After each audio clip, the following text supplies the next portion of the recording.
Attention listeners across the galaxy, all the way from Australia to Houston. Do we have a pube problem? If so, our friends at Manscaped have cleared you for takeoff with their 4th generation and brand new Lawnmower 4.0. Kick your pubes to the next planet with the Performance Package 4.0. The orbits in your pants will feel like you're in zero gravity when you use the best tools for the job from the leaders in male grooming. Join the 2 million men worldwide who trust Manscaped and get your rocket ready for takeoff by going to manscaped.com/DelphinPod, DELFINPOD, for 20% off and free shipping. Don't forget, use the code DelphinPod, DELFINPOD, for 20% off and free shipping. Abort hairy balls and Buzz Lightyear that Woody with Manscaped.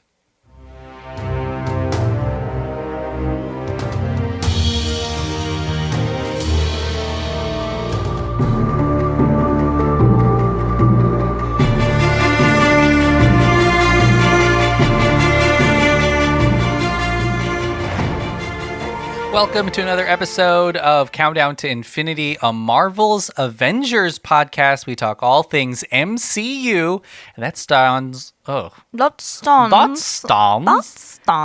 for Marvel Cinematic Universe, but really, they've got to change it to be like the multiverse Cinematic MU Universe or something. MMCU. The Marvel Multiverse Universe. Multiverse Cinematic. Oh, no. Marvel Multi-Cinematic Universe. Ooh. Multi-cinematic sounds weird to me. Why? It just sounds like you're just talking about like multiple theaters or something. Oh. I'm going to come up with it. I'm going to pitch it to them. We're talking all of the movies, of course, and what a big week for that. But also, I was so impressed with that. This is our watching What If series, where we talk episode by episode about the show What If, the animated show from the MCU and Marvel Studios that is now on Disney Plus. Yes. And this week is episode 3. What if ... the world lost its mightiest heroes.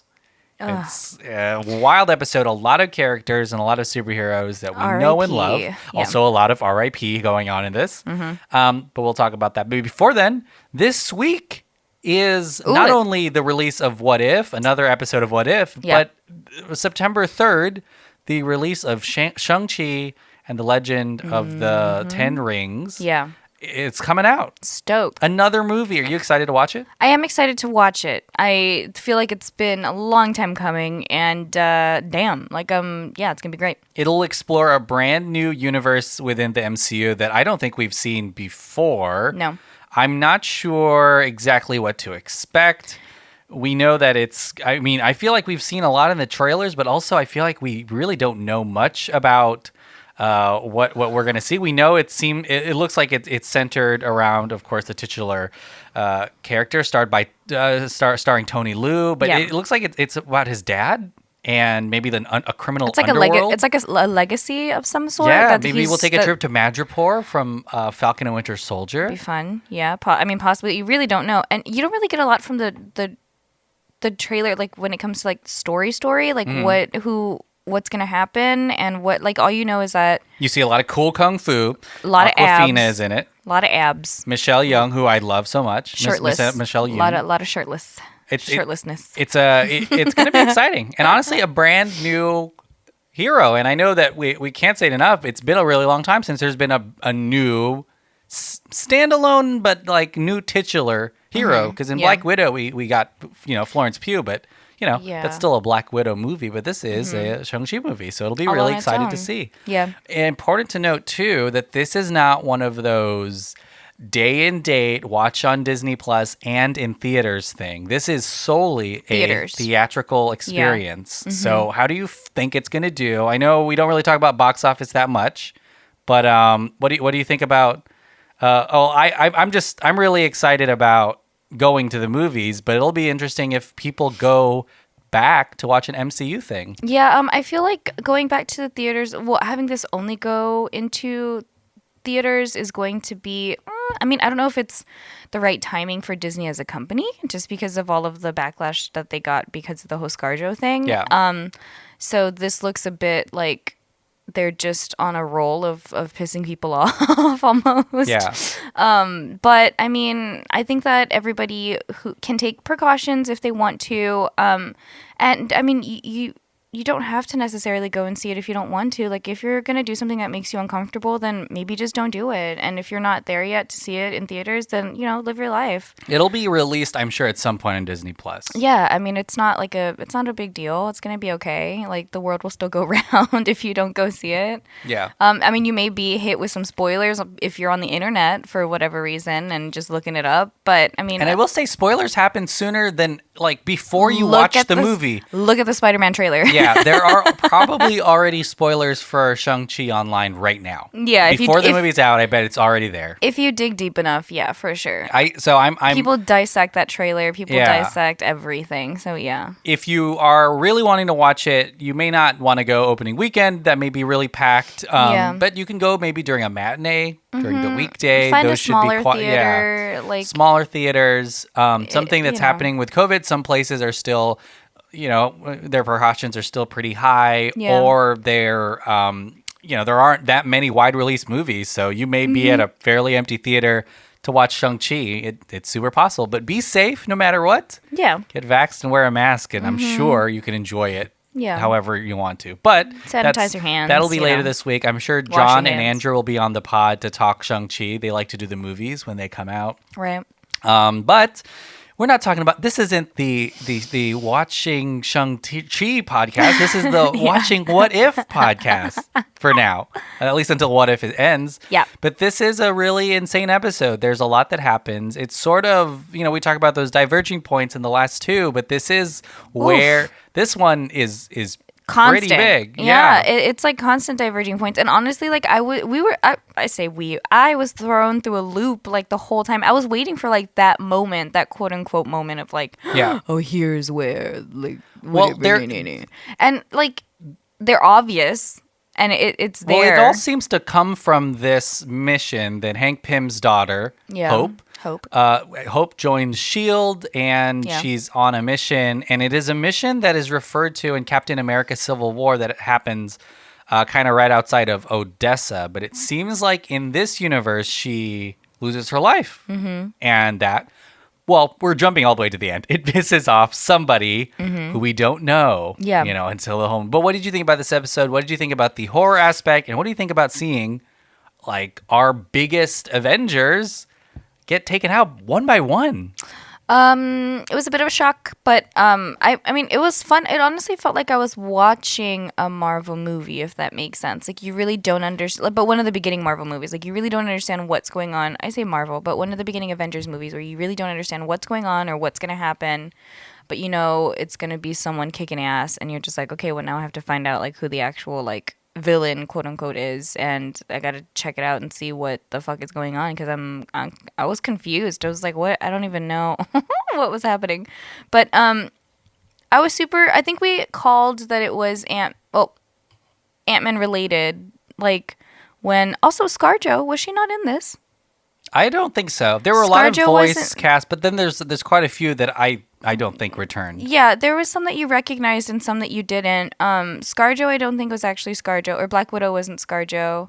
I don't think Iron Man was Robert Downey. But Carson, right? Carter. Coulson. Oh my gosh, thank you. That was for sure him. But yeah, no, it moved very quickly, and then I think so was Thor. Thor was actually Chris, like, for a split second. But yeah, like R.I.P. Hawkeye and everybody else. But it was really intense. Like, and it happened very quickly, and I really didn't piece everything together until the very end there, when ScarJo was in that library. It's a very, it seems like it's a task that, Thanos wanted to accomplish, Loki to take on the Avengers, and we know their full arcs, and we know that there's Endgame and stuff. So it's kind of wild to think that Nick Fury, whose idea was to create this Avengers initiative, his dreams are snuffed from the very beginning, because, the show What If has done a really good job. You're talking about how it feels like the movies. I think they do a lot of matching of shots to the actual Avengers movies, which is maybe why they're like But they have to though because of the series. Like it would just make sense. Yeah, we for talked them about to it do with that. T'Challa and Star-Lord. The opening of that is the opening of Guardians, Right. you know. So I feel like they're very much on the nose showing you, here's that one shot of Thor's hammer in New Mexico that we know you remember. Yeah. Here's the shot of Robert Downey Jr. and the giant The donut from Iron Man 2. The donut. You know this shot. Yeah, there's a And I lot think- of that, which and is happening. And I think that that's why all of the assassinations really hit me like a train because I was like, Yeah. oh man, And like I we've really seen- wasn't expecting We've seen this. these scenes, so we know how they go. Right. But they don't go that way. And for a while, you and I, because these are all assassinations that are happening seemingly, and it seems like it's Black Widow killing someone. Yeah, I was like, Or damn. it's Hawkeye killing someone. And for a while, I was like, oh, maybe this is Loki who's doing this because he absolutely could be invisible. Also, you see he Tom. does control Hawkeye in Avengers. And you see Tom's And Tom name at the Hiddleston, beginning. yeah, he's in the credits. So you're like, okay, I know he's going to be in this somewhere. Yeah. But no, it's not him. No. There's also, Oh, Mark Ruffalo, he was actually in this. Yeah. Yeah, I remember seeing his name. And it's fun too to even see them reference the Incredible Hulk, the first movie, because that's an Edward Norton movie without Mark Ruffalo. But Right. you know, his pizza delivery outfit is in this from that movie. The exact tank scene where was they about to surround say. him in that universe is in this movie or Yeah. in the show. Yeah. And it's all really spot on. Like you can really you like catching those moments is what we appreciate when watching this. Like it's like, oh man, like it's so fucking cool. Yeah. One of the things that I thought was really exciting was towards the end of this, or really at the end, because there's that crazy ending with Loki where, you know, Loki helps solve the mystery of Fury. Hank Pym. Yeah.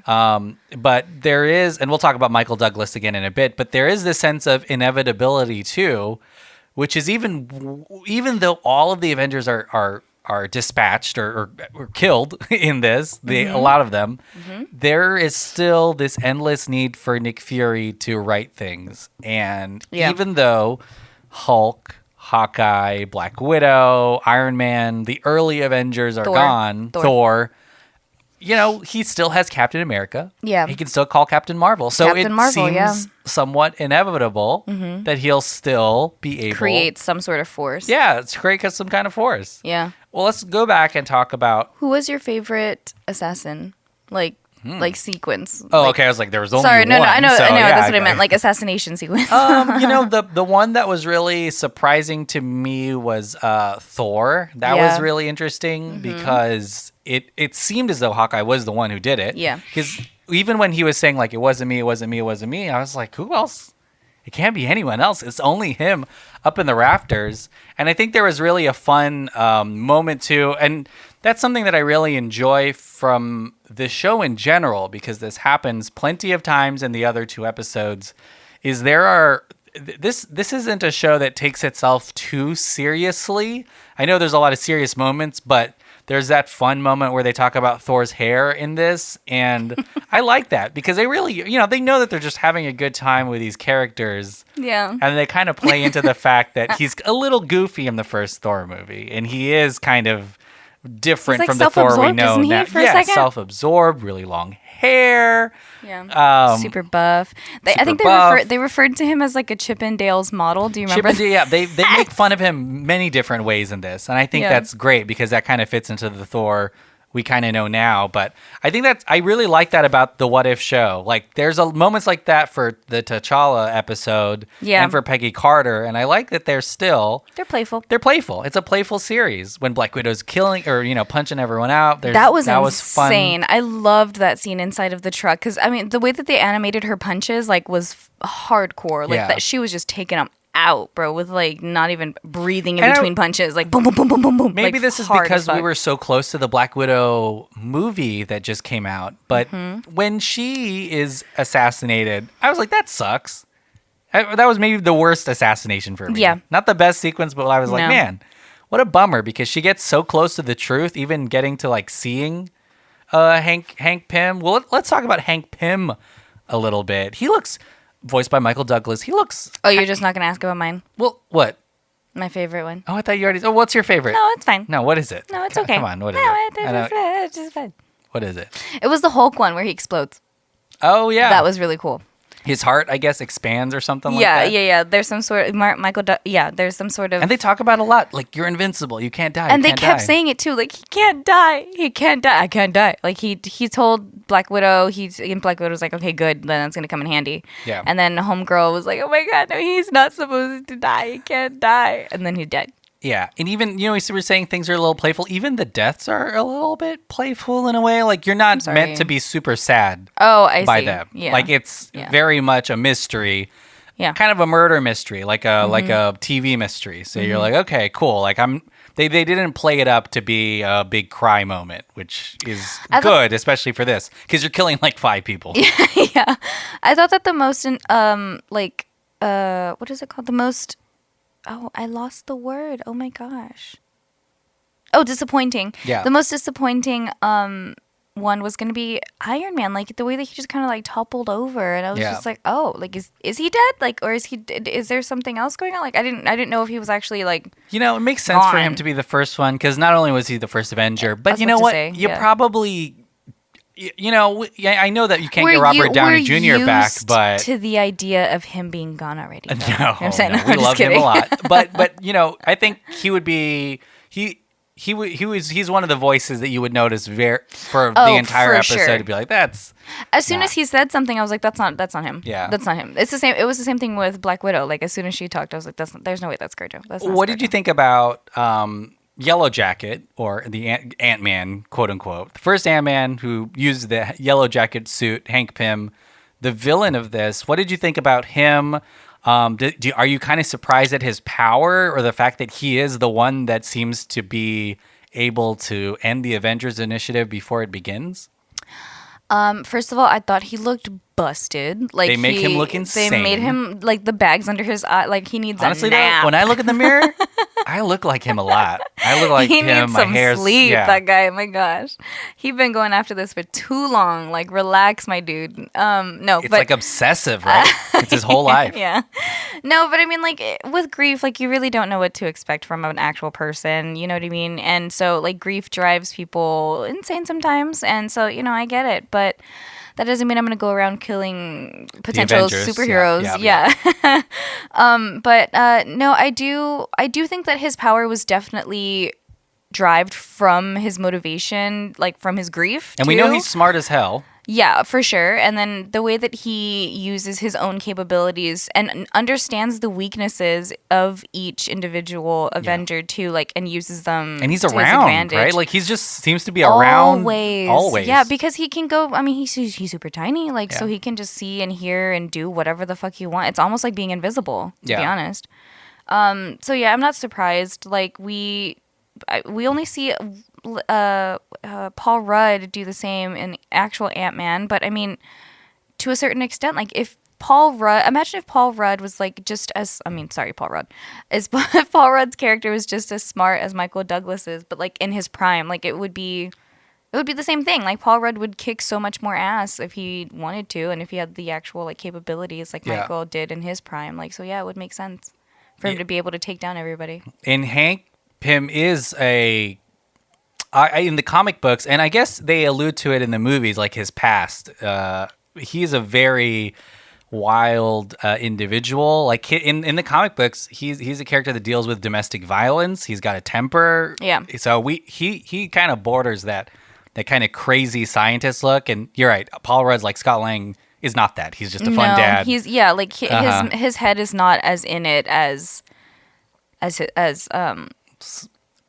Hank. yeah. Yeah, and Hank, I mean, again, maybe the saving grace is Hope, and the fact that in the movies that we've seen, Hope is alive and able to kind of calm him down, and Yeah. then at some point we find his wife, Right, later on. right. Spoiler alert, I guess.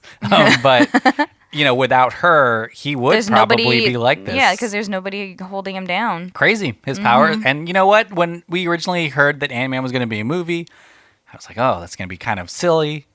But he ends up being one of the most powerful Avengers. Really, Yeah. he turns Yeah. to that giant guy too. He turns giant. Yeah. Well, let's talk about What If, the show. How do you like it so far? Now that we're kind of getting into the groove of what it is, now that we know that Uatu is going to be in the background, creepily watching a lot of stuff. There was a lot of that this episode. Yeah. Are you getting used to the animation style? Are you liking how crazy some of these stories can be, or are you like, okay, well, I kind of would like something that's more connected to everything else, or do you kind of like the way it is, like these little vignettes, these little stories that have a beginning, middle, and kind of an ending? I like these. I think I mentioned this in the last pod. Like, I really want there to be sequels, and I hope that they continue Like these, episode like twos these of these stuff, these yeah. storylines specifically. But that would kind of defeat the whole purpose of the show, I guess, Yeah. because it's just supposed to be expanding on whatever we're supposed to be used to. But no, I do like the animation. I still think it's cool as fuck. And then as far as like the stories being out there, quote unquote, like it's not that they're out there. I think that they're abiding by what's already written in some comics, and then which I also think is really cool for fans because they're still like respecting like what we like we're getting our like own. we're getting these variants from comic books that you would never see in the MCU. Like they're like variants that you would know that are not going to get their own movies. Does that make sense? Like that. This is how they're like scratching that itch. They won't really hold up an entire movie, like 2 hour long, whatever. But this is like scratching that little itch of like actual comic book fans, and it's just like, oh, that's cool to see. Like, oh, cool, they actually took time to do that. But and I do also think that on some episodes that don't necessarily strand off of what's already written in comics, like if they ever show that part, I think that it's going to trigger a lot in our own imaginations, or my own, like, because now I'm just thinking of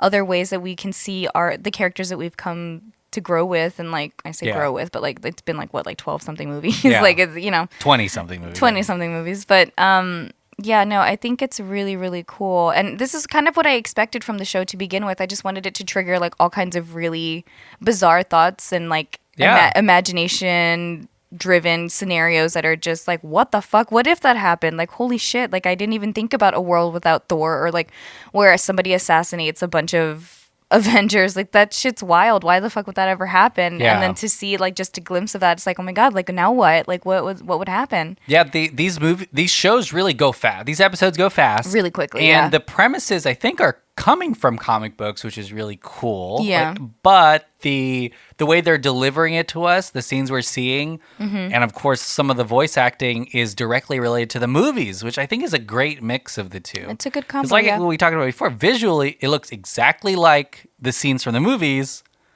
You know, the setup, the camera angles, even some of the punchlines. The lines exactly the same as the films, but then the premise of it being, different in a What If series. It just changes it all. So quickly. Yeah. And also seeing I will say the Watcher character really gets me sometimes, because I'm just like so invested in the show, and then boom, it's just like he's like right there. Yeah. He's watching everything. He's here right now watching. Yeah, like to have that massive a character, it's just like, damn, like, okay, you forget that he's there, and you forget that that's the whole point of the show, like it's his point of view. Yeah. But I'm really excited for the new versions and whatever else is coming down the line. Again, we do know that we've Oh, you know what we didn't talk about was kind of the insane ending. What do you think about Loki getting his way at the end, actually accomplishing what he wanted to accomplish in Avengers, the first Avengers film, by ruling planet Earth? And, we were made to be subjugated, I guess, right? Literally, I forgot that happened because so much happened in this up.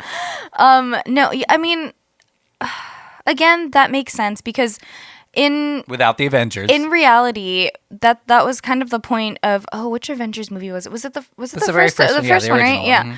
My gosh, there's so many. I can't even. But yeah, no, that was the whole point. So without the Avengers, like Loki would probably be able to reach that point, especially without Thor. Yeah, like it would just make sense that would happen. And I do love that we see a glimpse of that, because like, of course, he's like this crazy overlord and he just wants to manage everything, and he just thinks of all of us as just his little peasants. But and it would make sense for Nick to be like, all right, we still got that's Cap, that's fine. Let's just call up Captain Marvel, and who he almost calls earlier. Yes, and like she was 100% would be the emergency go-to. Like, right, this is enough. Beep her. Like, just we can't. Beep her. Yeah, you call her. Hit her on the hip. Call her beeper when you want to reach her. Yeah. I don't even see her wearing the beeper, which ever. No. So, But I feel like it may be. Does she have a pen pad? She has a lot of on going her arm. on. Yeah, she's got a I lot. know she has a She's utility crazy. belt. She's got all kinds of stuff. Homegirl knows.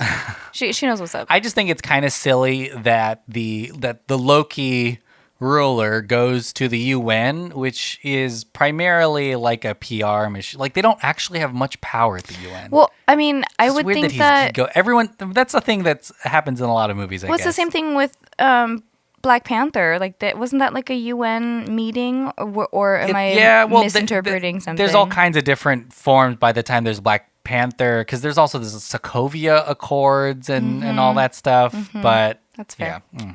Anyways, I'm excited for the next step. I don't know what it is. I was honestly surprised that this one was, a big kill off of Avengers, but we don't know, and no one knows. So critics and people who cover this stuff got to watch the first 3 episodes. Did we see Hydra in this? No, not yet. Yeah. Huh. So they got to see the first 3 episodes, which is where we are now. So from now on, all of these episodes no one has seen. These are all going to be brand spanking new. I know we got that zombie promise. I feel like their security is like on 10 now too because of the Spider-Man leak. Like I don't think we're getting any little tidbits anytime soon. Well, Sophia, we've come to the end of this episode. What do you have to plug? Just the same old stuff. Like, thank you so much for listening, and thank you for everything that you are contributing to our pod. If you want to contribute anything, you sure can. Everybody can go to patreon.com/delphinpod, DELFINPOD. And if you want to listen to anything else on our channels, please feel free to do that. We got a lot of cool shows up in here. And then also, if you want to follow me on any social media, you sure can. Everything's going to be at _Simply Sophie, SOFIE. Yeah, listen to all of the other podcasts. There's too many of them to list because there's quite a bit, but I know that everyone loves them. They work really hard. I mean, just this week, I think, oh my gosh, I'm recording like 4 or 5 podcasts this week. So there's a lot of content, Star Wars, Marvel, sequels, directors, wrestling, all of that. But you can always listen to them for free, and then go to patreon.com/delphinpod. And don't forget, you can get 20% off and free shipping by using the code DelphinPod, DELFINPOD at manscaped.com. Yeah. Get all that stuff. But everyone stay safe out there, and we'll see you next. I guess for Shang-Chi, we may change the schedule up. We're still working that out. Yeah. Because I know that movie's new, so you may want to hear about that first on Monday. Yeah.